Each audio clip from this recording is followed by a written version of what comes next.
First day class आप सब खैर वाफिय से होंगे। अल्लाह आपको अपने हिफ्ज़ ईमान में रखे। आज हम एक्सरसाइज 9.2 करेंगे और उसका क्वेश्चन नंबर 1।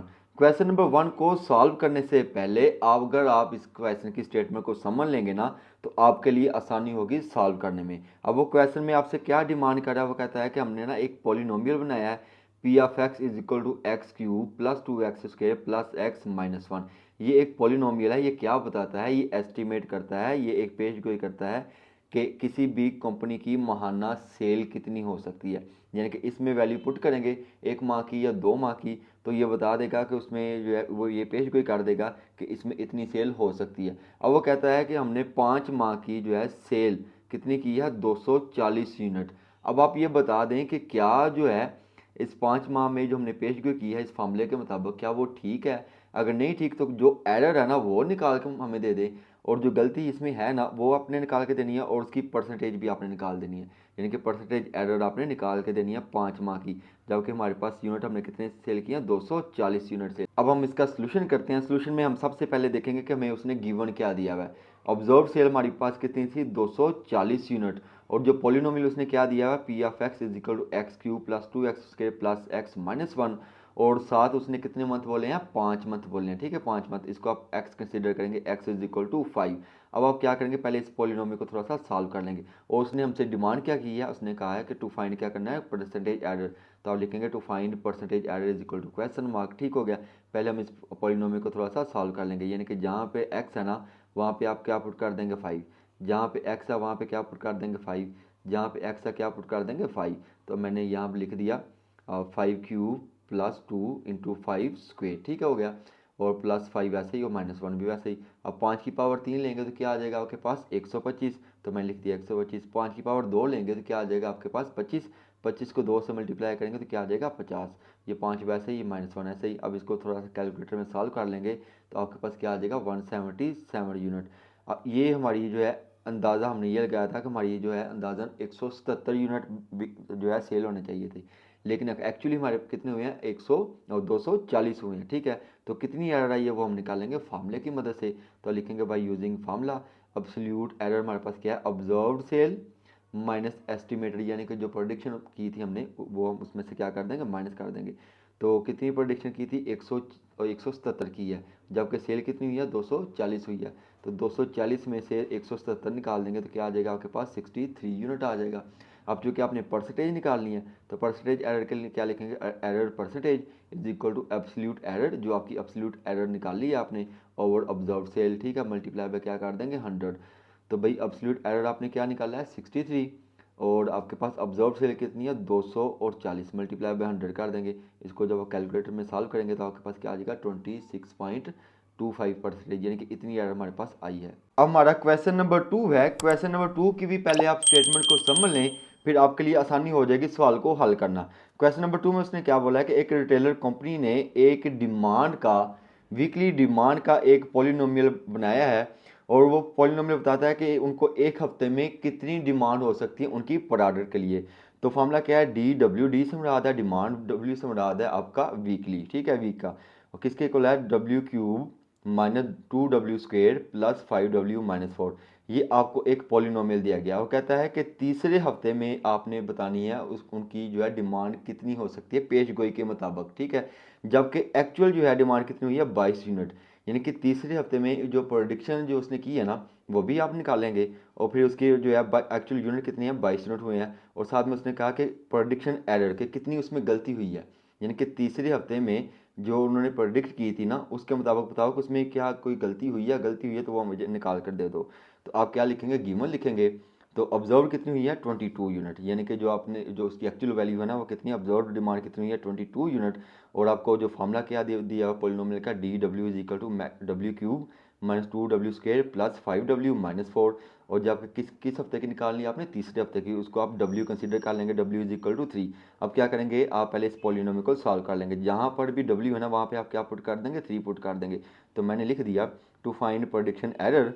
तो डी डब्ल्यू वैल्यू लिखी आपने, तो जहाँ पे w वहाँ पे आपने क्या पुट कर देना, 3। यहाँ पे भी w वैल्यू पुट कर दी 3, w की जगह वैल्यू पुट कर दी 3। अब आप क्या करेंगे, 3 इस 3 की पावर 3 लेंगे तो क्या आ जाएगा आपके पास, 27। अब 3 की पावर 2 लेंगे तो क्या आ जाएगा 9, 9 को 2 से मल्टीप्लाई करेंगे तो क्या आ जाएगा 18। अब 5 को 3 से मल्टीप्लाई करेंगे तो क्या आ जाएगा 15, ये -4 वैसे क्या वैसे ही। अब इसको क्या कर लेंगे, थोड़ा सा हल कर लेंगे कैलकुलेटर में, तो आपके पास क्या आ जाएगा 20 यूनिट। ये आपकी जो है डिमांड है, प्रोडिक्शन डिमांड, ठीक है। तो अब आप क्या निकालेंगे, एब्सोल्यूट एरर, जो उसमें गलती कितनी हुई है, यानी कि ये तो आपने निकाली प्रोडिक्शन एरर, और सॉरी प्रोडिक्शन यूनिट के उसमें हफ्ते में इतनी जो है वो डिमांड हो सकती थी। अब आप और निकालेंगे इसमें एरर, तो उसका फार्मूला कहता है absolute error is equal to observed value, ठीक है, माइनस जो है प्रोडिक्शन वैल्यू कर देते हैं। तो वही ऑब्जर्व वैल्यू कितनी आई है आपके पास, अब 22 थी, और जबकि जो है प्रोडिक्शन के मुताबिक कितनी वैल्यू है, यह है 20। तो कितनी एरर आ गई आपके पास 2 यूनिट, यानी कि 2 यूनिट जो है उसमें एरर आई है, ठीक है। अब क्वेश्चन नंबर 3 है, पहले आप इसकी स्टेटमेंट को समझ लें, फिर हम इसको क्या करते हैं, सॉल्व करते हैं। वो कहता है कि आपके पास एक डिजिटल सिग्नल प्रोसेसिंग सिस्टम है। डिजिटल सिग्नल प्रोसेसिंग सिस्टम क्या होता है, ये आप फिजिक्स में मजीद इसको एक्स्ट्रा तरीके से पढ़ेंगे। Analog to digital, digital to analog में कन्वर्ट करना प्रोसेस होता है। काफ़ी लंबा चौड़ा टॉपिक है, चूँकि हमारा ये अभी टॉपिक है ही नहीं, हम सिर्फ इसको सॉल्व करते हैं, जो जैसा कि सॉल्व करने का मेथड है। तो डिजिटल सिग्नल प्रोसेसिंग सिस्टम है, और उसका आपको एक न्यूमिनेटर दिया गया है। क्या दिया गया है, न्यूमिनेटर। और ये याद रखें, डिजिटल सिग्नल प्रोसेसिंग सिस्टम का सिर्फ आपने न्यूमिनेटर लेना होता है, उसी को आपने सॉल्व करना होता है। कहते हैं उसका आपको न्यूमिनेटर दिया गया है, और उसको आपने फैक्टर थ्योरम के इस्तेमाल करके ना, इसमें फैक्टर थ्योरम इस्तेमाल करके आपने ज़ीरोज़ ऑफ द सिस्टम निकालने हैं। यानी कि ज़ीरो ऑफ द सिस्टम से मुराद है कि आपने वो नंबर निकाल कर देने हैं जिसकी मदद से ये जो फंक्शन है ना आपका ज़ीरो हो जाए, यानी कि फंक्शन की वैल्यूज टोटली क्या हो जाए, जीरो हो जाए। तो आप लिख लेंगे पहले गिवन आपको एक फंक्शन दिया गया b of ji is equal to g square minus ji minus 2। Factor theorem इस्तेमाल करना है, तो आप क्या करेंगे, इसके फैक्टर बना लेंगे। पहले आप इसको रखेंगे equal to zero, factor theorem के मुताबिक z square minus ji minus 2 is equal to zero, factor theorem apply कर दिया, इक्वल टू जीरो रख दिया। अब आप इसके क्या कर लेंगे, फैक्टर बना लेंगे। कैसे भाई, ये आपके पास स्टैंडर्ड क्वाड्रेटिक इक्वेशन होगी, ये आपका ए एक्स स्क्र, ये बी एक्स और सी, यानी कि ए जी स्क्र माइनस जी माइनस सी, ठीक हो गया। तो फैक्टर कैसे बनाते हैं, आप ए को सी के साथ मल्टीप्लाई करते हैं, यानी कि जी स्क्वेयर के साथ जो भी इधर कॉफिशिएंट है ना उसको 2 से क्या करेंगे, मल्टीप्लाई करेंगे। तो क्या आ जाएगा आपके पास, 2 आ जाएगा। ये किसके टेबल में जा रहा है, 2 के टेबल में, 2 1 ज़ा 2। इन दोनों को मल्टीप्लाई करके दरमियान वाली साइन आप दरमियान में रकम लानी होती है। कैसे, प्लस माइनस करके। हमें चाहिए क्या, इधर 1 चाहिए। 2 और 1 को क्या करना पड़ेगा, माइनस करना पड़ेगा। इधर साइन कौन सा, माइनस का। बड़ी रकम के साथ माइनस, छोटी के साथ आप क्या लगा देंगे, प्लस, ठीक है। तो साथ में वेरिएबल जो इन्वॉल्व है वो लगा देंगे, यानी कि माइनस जी की जगह आपने क्या लिख देना, 2g और प्लस जी। तो मैं लिख दिया माइनस 2g प्लस जी। अब फिर पहले दो को पेयर बना लेते हैं। आप इन दोनों में से क्या ले लेंगे, आप कॉमन ले लेंगे। इन दोनों में कॉमन क्या आता है, जी। तो जब जी स्क्वेयर से आप जी कॉमन लेंगे तो आपके पास क्या रह जाएगा, जी। ये जी आपने कॉमन ले लिया तो जी रह गया। इस माइनस 2g से जब आप जी कॉमन ले लेंगे तो क्या रह जाएगा आपके पास, 2 रह जाएगा। फिर पहली दूसरी तीसरी टर्म के साथ आपने देखना होता है साइन कौन सा, प्लस है तो प्लस कॉमन लेंगे। जब प्लस कॉमन लेंगे तो अगला साइन चेंज नहीं करना।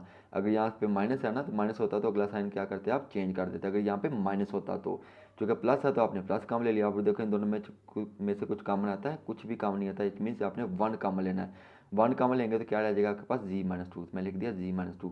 अब आप देखें, ये आपके पास जी माइनस 2 और ये जी माइनस 2 आपके दोनों कॉमन है ना, इसको आप लिख लेंगे जी प्लस 1, इसको भी आप लिख लेंगे नॉन कॉमन को भी। तो जी माइनस 2 को भी इक्वल टू जीरो लिखेंगे आप, ठीक है, और जी प्लस 1 को भी इक्वल टू जीरो लिख देंगे। तो ये माइनस 2 इधर आकर क्या हो जाएगा, प्लस 2। ये प्लस 1 इधर आकर क्या हो जाएगा, माइनस 1, ठीक है। ये दो वैल्यूज़ हैं जो इस डिजिटल सिग्नल प्रोसेसिंग सिस्टम का जो डिनोमिनेटर है उसमें पुट करेंगे तो वैल्यू क्या आ जाएंगी आपकी, जीरो आ जाएंगी। तो आप लिखेंगे 2 minus 1 are the zeros of this system, ठीक है। अब क्वेश्चन नंबर 4 है, ये भी सेम वैसा ही है जैसा कि हमने क्वेश्चन नंबर 3 किया था, लेकिन थोड़ा सा डिफरेंट है। इसमें भी आपको एक सिग्नल प्रोसेस सिस्टम का फंक्शन दिया हुआ है। वो कहता है कि आपने जीरोज़ निकालने, यानी कि वो वैल्यूज़ निकाल के देनी है जिसकी मदद से ये फंक्शन क्या हो जाए, आपका ज़ीरो हो जाए। तो वो हम कैसे निकालेंगे, मैंने पहले भी कहा था कि सिग्नल प्रोसेस सिस्टम का जो फंक्शन आपको दिया जाएगा उसका सिर्फ आपने क्या लेना होता है, न्यूमिनेटर को सॉल्व करना होता है, डिनोमिनेटर को आपने सॉल्व नहीं करना होता। गिवन में आपको फंक्शन दिया हुआ है h of ji is equal to g square plus 3g plus 2 over g square minus 0.2g plus 9 आपको फ्रैक्शन में दिया हुआ है। तो मैंने क्या बोला था कि सिग्नल प्रोसेस सिस्टम में आपने न्यूमिनेटर को कंसीडर करना होता है। तो न्यूमिनेटर आपके पास क्या है, b of ji is equal to g square plus 3z+2। उसने क्या बोला है, फैक्टर थ्योरम। मैंने इधर रिमाइंडर लिख दिया था इसलिए मैंने कट कर दिया। Using the factor theorem, factor theorem में आपको क्या करते हैं, जो भी फंक्शन दिया होता है उसको इक्वल टू जीरो पुट करते हैं। तो मैं लिख दिया z square plus 3z+2 is equal to zero. अब आपके पास कौन सी इक्वेशन बन गई है, क्वाड्रेटिक इक्वेशन दी हुई है। ठीक है, क्वाड्रेटिक इक्वेशन को हल करने के तीन तरीके कार हैं जो कि आप 10th क्लास में सीख चुके हैं। तो हम क्या करेंगे, इसको इसमें फैक्टर ही अप्लाई कर लेंगे। फैक्टर के लिए आप क्या करेंगे, जी स्क्वायर के साथ क्या लिखा है 1, 1 को करेंगे फिर 2 से मल्टीप्लाई, तो क्या आ जाएगा आपके पास 2, 2 को आप एलसीएम ले लेंगे, 2 1 जा 2, 2 और 1 कितने हो जाएंगे 3, हमें चाहिए क्या है 3। तो इसके साथ भी जी, इसके साथ भी, इधर साइन कौन सा प्लस का, दोनों के साथ आ जाएगा प्लस। तो इस 3g की जगह आप क्या लिख देंगे 2g प्लस जी। ठीक हो गया, ये +2 भी वैसे ही और जी स्क्वायर भी वैसे ही। फिर पहले दो को आप मिला के कॉमन लेते हैं, जी स्क्वायर प्लस 2g में से क्या कॉमन आता है आपका, जी कॉमन आता है, जी कॉमन ले लिया। इस जी स्क्वायर में से जी कॉमन ले लिया तो क्या रह गया जी। इस 2g में से जब 2 का जी कॉमन ले लिया तो क्या रह गया आपके पास 2। फिर पहली दूसरी तीसरी रकम के साथ साइन देखना होता है, प्लस का प्लस है तो आप तीसरा साइन लेना होता है, वो कौन सा वाला प्लस है तो प्लस ले लेंगे कॉमन। अब देखो इन दोनों में से कुछ कॉमन आता है, कुछ भी नहीं कॉमन आता, इट मीन्स को 1 कॉमन ले लेंगे। तो g+2 वैसे का वैसे ही। अब g+2 और g+2 दोनों सेम है यानी कि कॉमन है, तो इसको आप अलग लिख लेंगे और g+1 को आप अलग लिख लेंगे, यानी कि g+2 आप कॉमन लेते हैं तो g+1 वैसे का वैसे आ गया। अब आप क्या करेंगे, इसको इक्वल टू जीरो लिख लेंगे। तो g+1 is equal to zero, g+2 is equal to zero. +2 इधर क्या हो जाएगा -2, या +1 इधर क्या हो जाएगा -1, यानी कि -1 और -2 ही वो वैल्यू है जिसकी वजह से फंक्शन जो आपका जीरो हो सकता है। तो लिखेंगे zero of the transfer function are -1 और -2। अब क्वेश्चन नंबर 5 है, ये भी सेम उसी कॉन्सेप्ट का है जिस कॉन्सेप्ट का क्वेश्चन नंबर 4, जैसी स्टेटमेंट उसकी थी वैसी स्टेटमेंट इसमें है, सिर्फ फंक्शन चेंज किया। फंक्शन क्या दिया हुआ है, जी स्क्वेयर -0.5g -0.5, यानी कि अब फंक्शन में वैल्यू जो आपको इशारिया में दे दी है, डेसिमल में दे दी है। तो कोई इशू नहीं, हम इसको भी सॉल्व कर लेते हैं आसान तरीके से। तो पहले आप गिवन लिख लें, जो भी फंक्शन दिया है उसको आपने लिख लेना है। फिर आपने किसको कंसिडर करना है, सिर्फ न्यूमिनेटर को। तो न्यूमिनेटर को आप लिख लें, b of ji is equal to g square -0.5g -0.5। अब चूंकि डेसिमल में है तो इसको हल करना हम आसान तरीके से हम करेंगे भाई इसको हल। तो लिखेंगे भाई यूजिंग फैक्टर थ्योरम, इसको इक्वल टू क्या रख लेंगे, जीरो लिख लेंगे। तो जी स्क्वायर -0.5g -0.5 इसको रख लें मैंने इक्वल टू जीरो। अब आपने इसको इसमें फैक्टर बनाने हैं ना, तो फैक्टर बनाने के लिए आप इसका क्या कर लें, इशारिया खत्म कर लें। इशारिया कैसे खत्म करेंगे, 0.5 को अगर 2 से मल्टीप्लाई करें तो क्या आ जाएगा 1, 0.5 को 2 से मल्टीप्लाई करें तो क्या आ जाएगा 1, तो इसका फ्रैक्शन खत्म हो सकता है ना। तो आप लिखेंगे मल्टीप्लाइंग बाय 2। जी स्क्वेयर को 2 से मल्टीप्लाई करेंगे तो क्या आ जाएगा 2g स्क्वेयर। 0.5 को 2 से मल्टीप्लाई करेंगे तो क्या आ जाएगा 2g। अब 0.5 को 2 से मल्टीप्लाई करेंगे तो क्या आ जाएगा 1। इसके अब आप क्या बना लेंगे, फैक्टर। 2 को 1 से मल्टीप्लाई करेंगे तो फैक्टर मैंने बना लिए हुए क्या है, -2g+1। अब आपको बनाने आते हैं, फिर भी बना दूँ तो इधर 2 आ जाएगा। ठीक है, 2 1 जा 2 आ गया। 2 और 1 को जमा करें 3 आता है, हमें चाहिए क्या -1। तो बड़ी रकम के साथ माइनस, छोटी के साथ क्या लगा देंगे प्लस जी और जी। ठीक है, इस -g की जगह आप क्या लिख देंगे, +2g और -2g और +g। तो मैं लिख दिया -2g +g। अब देखिए इन दो में से कॉमन क्या आता है, इन दो में कॉमन आता है जी, इन दो में कॉमन क्या आता है 1। तो लिख देंगे 2g कॉमन आ गया, g-1, इनमें कॉमन +1 आ गया तो लिख देंगे g-1। ठीक है, अब आप देखें ये g-1 और g-1 दोनों सेम है तो इसको आपने लिख लिया। तो 2g+1 जो कि नॉन कॉमन है, इसको भी आपने लिख लिया 2g+1। ओके हो गया। अब इसको क्या लिख लेंगे, इक्वल टू जीरो पुट कर लेंगे। तो 2g+1 is equal to zero, g-1 is equal to zero. तो -1 इधर क्या हो जाएगा +1, यहाँ पे भी -1 इधर के क्या हो जाएगा, सॉरी +1 इधर क्या हो जाएगा -1 हो जाएगा, और 2 इधर का क्या हो जाएगा डिवाइड। तो g की वैल्यू आपके पास क्या है, g इज इक्वल टू -1/2 और g इज इक्वल टू 1, यानी कि -1/2 और 1 जो है वो वैल्यूज़ हैं जिसकी वजह से जो है ज़ीरो हो सकते हैं। अब क्वेश्चन नंबर 6 है, इसमें भी आपको सिग्नल प्रोसेसिंग सिस्टम दिया गया है और उसका सिर्फ आपको डिनोमिनेटर दिया गया और कहता है कि आपने दो काम करने हैं। कौन से क्या काम करने हैं, आपने दो काम करने हैं। पहला काम क्या करना है, आपने पोल्स निकालना है। कैसे निकालना है, फैक्टर थ्योरम को अप्लाई करके। फिर आपने क्या उसका बताना है कि आया कि वो सिस्टम स्टेबल है या नहीं। पोल से मुराद क्या होता है, पोल से मुराद होता है कि आपने वो वैल्यूज निकाल के देनी है जिसकी मदद से जो है फंक्शन आपका क्या हो जाए, ज़ीरो हो जाए।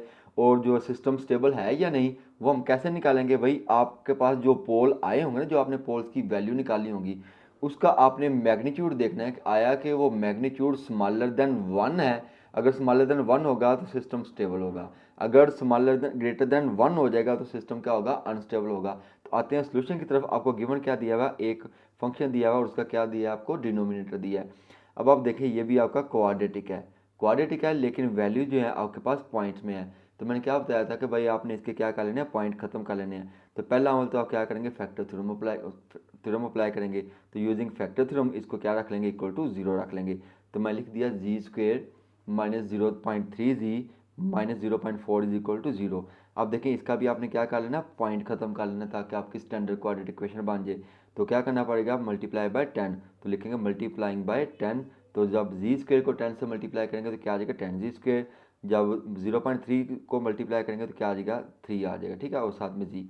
जब 0.4 को 10 से मल्टीप्लाई करेंगे तो क्या आ जाएगा, 4। अब आप इसके क्या बना लेंगे, फैक्टर बना लेंगे। फैक्टर कैसे बनाएंगे, 4 को करेंगे 10 से मल्टीप्लाई तो क्या आ जाएगा, 40। तो 5 8 दर क्या आ जाएगा, 40। और हमें चाहिए क्या, 3 चाहिए ना। तो बड़ी रकम -3 चाहिए। तो बड़ी रकम के साथ माइनस, छोटी के साथ क्या लगा देंगे, प्लस एक्स और जी जो भी वेरिएबल इन्वॉल्व होगा। तो -3 जी की जगह आप क्या लिख देंगे, +5 जी -8 जी। तो मैं लिख दिया -8 जी +5 जी, जिसको मर्जी पहले लिख सकते हैं। फिर आपने क्या करना है, पहली दो में से काम लेना है और फिर अगली दो में से कॉमन ले लेना है। इन दोनों में कॉमन क्या आता है, ये दोनों किस पे डिवाइड हो रहे हैं, 2 पे डिवाइड हो रहे हैं। तो आप जब 2 जी स्क्वेयर में से 2 कॉमन लेंगे, तो 2 जी मैंने कॉमन ले लिया ना, तो 2 जी कॉमन लेंगे तो क्या रह जाएगा, 5 जी। जब 8 जी में से 2 कॉमन लेंगे, 2 जी कॉमन लेंगे तो क्या रह जाएगा, -4, ठीक है, क्योंकि ये दरम्यान में माइनस का था। फिर इन दोनों में से देखो कुछ कॉमन आता है, कुछ भी कॉमन नहीं आता, आता भाई कॉमन आता है, नहीं आता भाई, कुछ भी कॉमन नहीं आता। कॉमन क्या आएगा, +1 आ जाएगा। जब +1 कॉमन लेंगे तो क्या आ जाएगा, 5 g - 4 इज इक्वल टू क्या आ जाएगा, 0 आ जाएगा। अब देखें 5 g - 4 और ये 5 g - 4 दोनों क्या है, सेम है, यानी कि कॉमन है। तो इनको आप इकट्ठा लिख लेंगे। और 2g + 1 ये आपका क्या है, नॉन कॉमन है, इनको आप क्या कर लेंगे, इकट्ठा लिख लेंगे मिला के। तो अब आपके पास दो फैक्टर आ गए और वो भी क्या है, इक्वल टू 0 है। तो आप लिखेंगे 2g + 1 इज इक्वल टू 0 और 5g - 4 इज इक्वल टू 0। अब आपने जी की वैल्यू निकालनी, -4 इधर क्या हो जाएगा, +4 और ये 5 इधर का क्या हो जाएगा, आपका डिवाइड हो जाएगा। ये +1 इधर क्या हो जाएगा, -1, ये 2 इधर का क्या हो जाएगा, डिवाइड हो जाएगा। तो जी की वैल्यू आई है आपके पास, जी इज इक्वल टू -1 और 2, जी इज इक्वल टू 4 और 5। -1 को 2 पे डिवाइड करेंगे तो क्या आ जाएगा, 0.5। 4 को 5 पे डिवाइड करेंगे तो क्या आ जाएगा, 0.8। अब आप इसकी स्टेबिलिटी को चेक करेंगे। स्टेबिलिटी को चेक करने के लिए मैंने क्या बोला था कि जो भी आप पोल निकालेंगे ना, उसकी मैग्नीट्यूड आपने चेक करनी है, आया कि वो स्मॉलर देन 1 है या नहीं। तो पोल्स आपने क्या निकाले हैं, पहला पोल है जी इज इक्वल टू -0.5, दूसरा पोल है 0.8। तो क्या करेंगे, आपने स्टेबिलिटी चेक करनी है। तो magnitude of g smaller than 1, यानी कि जो भी फंक्शन दिया है उसको आपने चेक करने के लिए ये फॉर्मूला अप्लाई करना होता है। तो पहला पोल आपके पास क्या है, -0.5। तो -0.5 की मैग्नीट्यूड, जब मैग्नीट्यूड लेते हैं तो माइनस क्या हो जाता है, प्लस हो जाता है। तो 0.5 स्मॉलर देन 1 ही है। दूसरा पोल आपके पास क्या है, 0.8। 0.8 की भी मैग्नीट्यूड आप लेंगे तो क्या आ जाएगा, 0.8 आ जाएगा। वो भी आपका क्या है, स्मॉलर देन 1 है। तो सिस्टम आपका क्या है, स्टेबल है। तो लिखेंगे सिस्टम स्टेबल। अब क्वेश्चन नंबर 7 भी सेम वैसा ही है जैसा हमने क्वेश्चन नंबर 6 किया है। इसमें भी आपको एक फंक्शन दिया हुआ, उसका डिनोमिनेटर दे दिया। उसने कहा कि आपने दो काम करने हैं। क्या करना है, पहला काम आपने पोल निकालना है, दूसरा आपने क्या बताना है कि सिस्टम स्टेबल है या नहीं। तो पोल कैसे निकालते हैं, मैं आपको पहले भी सिखा चुका हूँ। जो भी फंक्शन है उसको आपने पहले लिख लेना है। A of ji is equal z square plus 1.2 z plus 0.35। आपने फंक्शन लिख लिया। अब आपने क्या करना है, थ्योरम अप्लाई करना है। कौन सा वाला, फैक्टर थ्योरम। तो आप लिखेंगे बाय यूजिंग फैक्टर थ्योरम, ठीक है। तो फैक्टर थ्योरम में क्या होता है, जो भी फंक्शन है उसको आप रखते हैं इक्वल टू 0।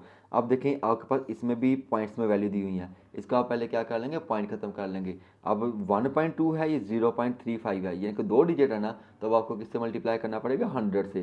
तो लिखेंगे मल्टीप्लाइंग बाय 100। जब जी स्क्वेयर को 100 से मल्टीप्लाई करेंगे तो क्या आ जाएगा आपके पास, 100 जी स्क्वेयर। तो सॉरी 100 जी स्क्वेयर आ जाएगा। जब 1.2 को 100 से मल्टीप्लाई करेंगे तो क्या आ जाएगा, 120 आ जाएगा। 0.35 को 100 से मल्टीप्लाई करेंगे तो क्या आ जाएगा, 35। फिर 100 को 35 से क्या करेंगे, मल्टीप्लाई करके आपने क्या बना लेना है, फैक्टर। तो फैक्टर मैंने इधर बनाए हुए हैं। तो क्या फैक्टर आते हैं आपके पास, 50 और 70, ठीक है। 50 जी प्लस 70 जी, दोनों के साथ साइन प्लस का करेंगे, देखो 50 और 70 आपके पास क्या आ जाएगा, 120 आ जाएगा। अब आपने क्या करना है, इनके कॉमन ले लेने हैं। पहले दो में से कॉमन, फिर अगले दो में से कॉमन। इन दोनों में से कॉमन क्या आता है, 50 जी। तो क्या आ जाएगा, 2g + 1। इन दोनों में कॉमन क्या आता है, 35। तो क्या आ जाएगा, 2g + 1, ठीक है।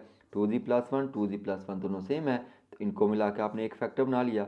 50g + 35, इनको मिला के आपने क्या बना लिया, एक फैक्टर बना लिया। अब आप इसको क्या करेंगे, इक्वल टू 0 रखेंगे ताकि हम पोल निकाल सकें। तो भाई +1 इधर आकर क्या हो जाएगा आपका, -1 हो जाएगा। 2 इधर आकर क्या हो जाएगा, डिवाइड हो जाएगा। तो पहला पोल आपके पास क्या आ गया, -1/2 आ जाएगा। -1/2 को डिवाइड करेंगे तो आपके पास क्या आ जाएगा, -0.5 आ जाएगा। अब दूसरा पोल निकाल लेते हैं। 35 इधर क्या हो जाएगा -35, 50 इधर का क्या हो जाएगा डिवाइड, इन दोनों को आप कर लेंगे कैलकुलेटर में डिवाइड, तो आपके पास आ जाएगा -0.5। अब देखो दोनों वैल्यू जो है स्मॉलर देन 1 ही है, तो चेक द स्टेबिलिटी। तो चूंकि दोनों वैल्यू स्मॉलर देन 1 है तो आप लिखेंगे सिंस जी स्मॉलर देन 1, सो सिस्टम क्या आपका स्टेबल है।